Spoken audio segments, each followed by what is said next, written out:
after believing in the 6 pillars of Iman, obviously.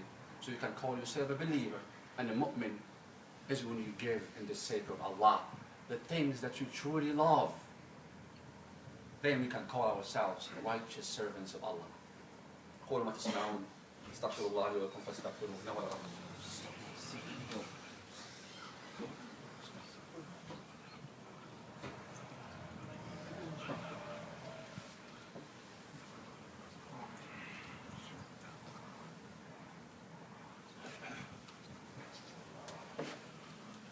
جزاك الله. بسم الله الرحمن الرحيم. الحمد لله رب العالمين والصلاة والسلام على سيدنا محمد وعلى آله وصحبه أجمعين. May Allah increase our iman. We ask Allah to increase our iman. We ask Allah subhanahu wa ta'ala to make us righteous. Make dua for all of us. Alhamdulillah. Prophet said, if you make dua for yourself and for your Muslim brother, Allah subhanahu wa ta'ala will reward you and will give dua, will give what you wish. For your Muslim brother, He will give it to you also. And some of our predecessors, they used to make dua on themselves, and they used to name the person. One of the scholars in Tabi'in, he said, I used to name 100 of my relatives and my dear scholars and teachers to me.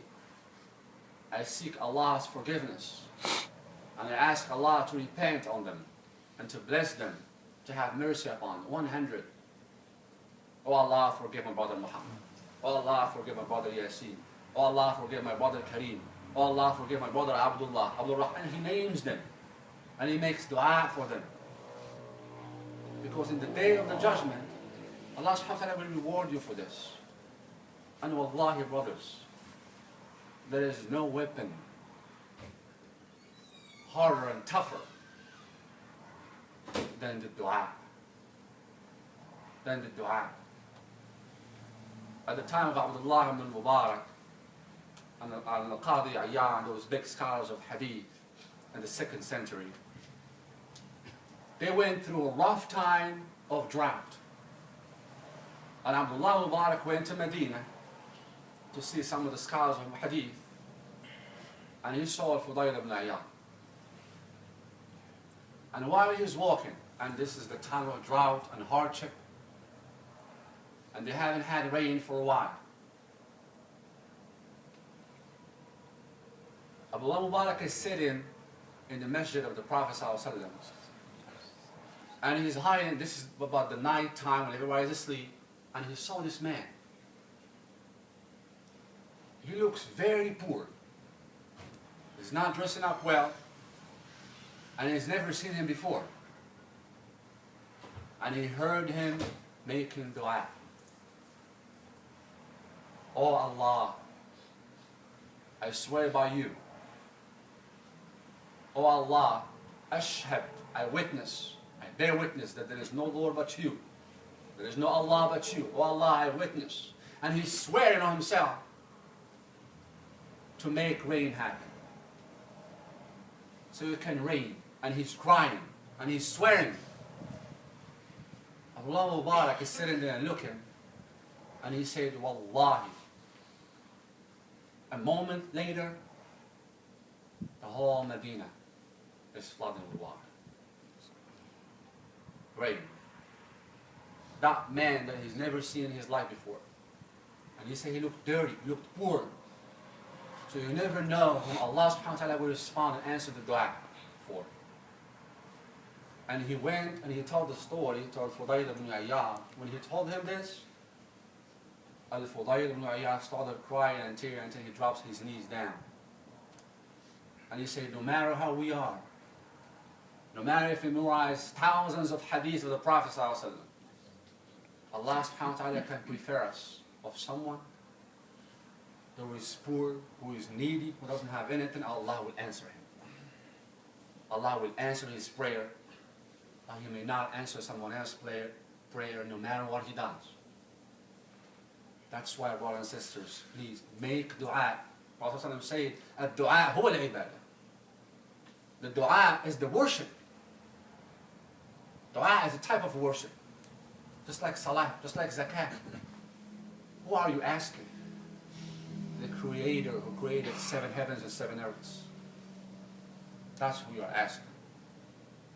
So we ask Allah subhanahu wa ta'ala to increase our iman every day and to make the Quran the garden of our hearts. Oh Allah, make the Quran the garden of our hearts. We ask Allah subhanahu wa ta'ala to throw the love in our hearts. And we seek refuge to Allah from hellfire and from the fitan and from the shaitan to enter our hearts. And then Allah subhanahu wa ta'ala, the Prophet, Allah subhanahu wa ta'ala says, and give them preference over themselves, even though they were in need of that. But the charity, who should we give to charity? Allah subhanahu wa ta'ala has given the order in this ayah, and they say, they will qurba, the king's folks.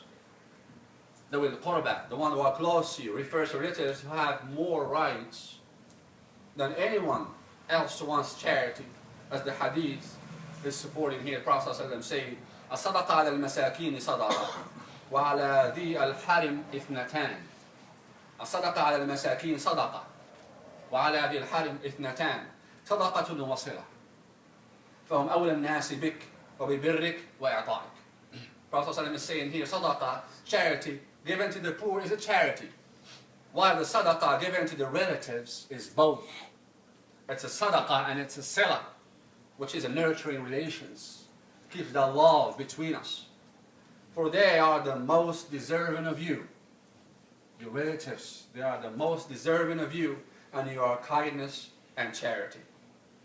And your kindness and charity. But the relatives, obviously, who are needy. The relatives who are needy, not the ones who are not needy. Obviously, they don't need, but if you have a relative that he's really needy, you will give him first, better than a stranger. What the yatama, then the orphans. The orphans who their father died at a young age. Orphan, the yatim, means that someone whose father died before the puberty. Before he reached puberty, he's called the yatim.